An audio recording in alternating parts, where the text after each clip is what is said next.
எல்லோருக்கும் happy morning. இன்னைக்கு நல்ல சுவையான ஒயிட் சன்னா சுண்டல் எப்படி பண்ணலான்னு பார்க்கலாம் வாங்க. அதுக்கு முன்னாடி என்னோட பேஜை சப்ஸ்கிரைப் பண்ணாதவங்க சப்ஸ்கிரைப் பண்ணிக்கோங்க. ஒரு கடாயில் தேவையான அளவுக்கு எண்ணெய் ஊற்றிக்கோங்க. ஒரு வெங்காயம், ஒரு கேரட், ஒரு குட்டி மாங்காய் இது எல்லாத்தையுமே நல்லா சீவி ஆட் பண்ணிக்கோங்க. மாங்காய் கொஞ்சம் புளிப்பாக இருந்ததுன்னா இன்னுமே சுவை சூப்பராக இருக்கும். கண்டிப்பாக ட்ரை பண்ணி பாருங்கள். இது கூடவே கொஞ்சமாக உப்பு, கொஞ்சமாக மிளகாய்த்தூள் ஆட் பண்ணிக்கிறேன். இது எல்லாத்தையும் சேர்த்து நல்லா வதக்கி எடுத்துக்கோங்க. இது கூடவே வேக வச்சிருக்க சுண்டலை இதோட ஆட் பண்ணிக்கோங்க.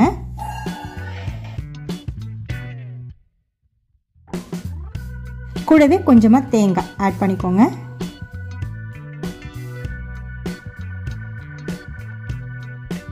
ஃபைனலாக கொத்தமல்லி போட்டு சர்வ் பண்ணிங்க அப்படின்னாக்கா சுவையான ஒயிட் சன்னா சுண்டல் ரெடி ஆகிடும். கண்டிப்பாக ட்ரை பண்ணி பார்த்துட்டு கமெண்ட்ஸில் சொல்லுங்கள். எல்லோருக்கும் ஹாவ் அ நைஸ் டே.